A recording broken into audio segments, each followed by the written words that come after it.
Hi, and welcome to Elders, Words of Wisdom, a podcast from the National Resource Center for Alaska Native Elders at UAA. On today's episode, I'm very excited to introduce Flora Deacon, an Alaska Native traditional food chef who's going to be working with us to create recipes for our website and also help us produce videos and podcasts on various traditional foods, their cultural relevance, and how to prepare them. Flora is originally from Shagaluk, Alaska, but moved to Grayling with her family when she was 9.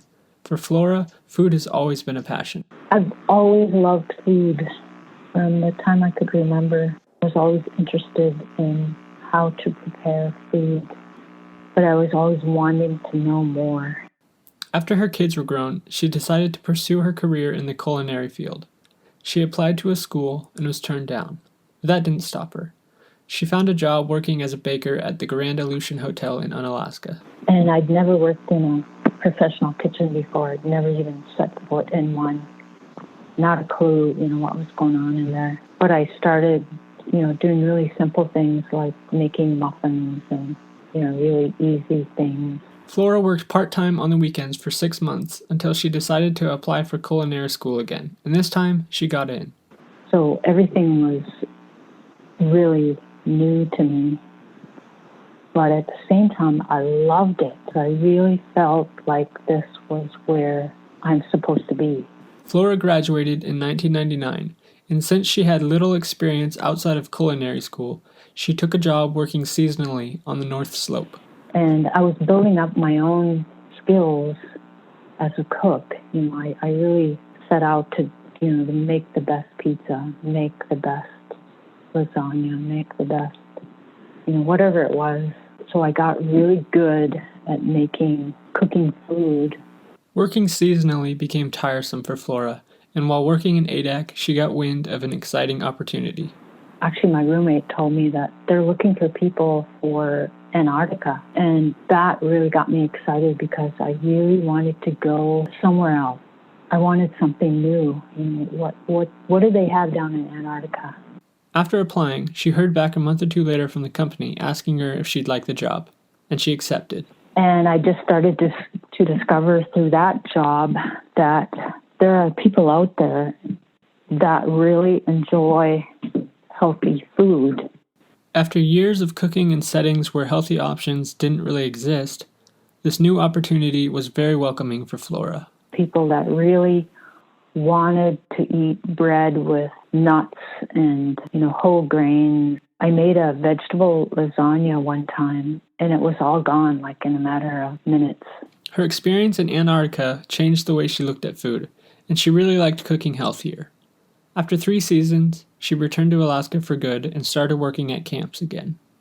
It was becoming increasingly hard for me to sacrifice my entire summer, leave in May when things were just getting green, and then coming back in August or September, and it was fall time. And I'd been working 12 hours a day, and there were no breaks. There was no day off or anything.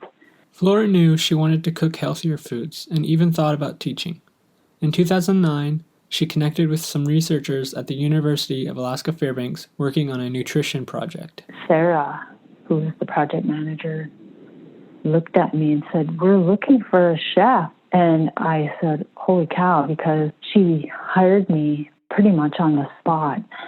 And so I started traveling to Fairbanks this was fall of 2009, to when the grant ran out in May of 2013. These students would come from all over Alaska, and I would create the menu, and I would go shopping, and I would have a class once in a while on traditional food or how to prepare something that I wanted to show them. It was that time at UAF that strengthened Flora's view on food.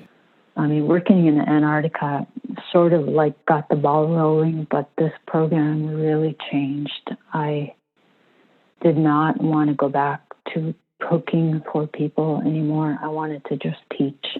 Flora began putting herself out there, managing to get contracts across the state, like at Dillingham Hospital and with ANTHC, working on their Store Outside Your Door video series, where she went to various villages and prepared meals based on their traditional foods. I'm fully entrenched now in this healthy way of looking at food and adapting recipes. As Flora's relationship with food evolved, her resolve strengthened. She started to understand how important traditional foods could be for physical and mental wellness. It's a savior. You know, the native people really should go back to their traditional food. I mean, you can even see evidence of that if you look at like pictures of different native people back in the 50s, maybe even the 60s, and you see their teeth. They have the straightest, whitest teeth. And then, of course, that changes as time goes on, you know, because their diets have started to go away from the traditional food. The changes in diet also brought other health issues, such as earlier development of diabetes, along with obesity, heart disease, and strokes. So I'm looking at traditional food like it's going to save you. It really will. Along with general benefits for all Alaska Native people, Flora noticed too how important traditional foods are for elders. It's like a sense of self, and they relate to it. It brings them comfort. It's like home. One of our goals here at the NRCANE is to provide tools for elders and caretakers that assist them in implementing more traditional foods into meal plans and programs.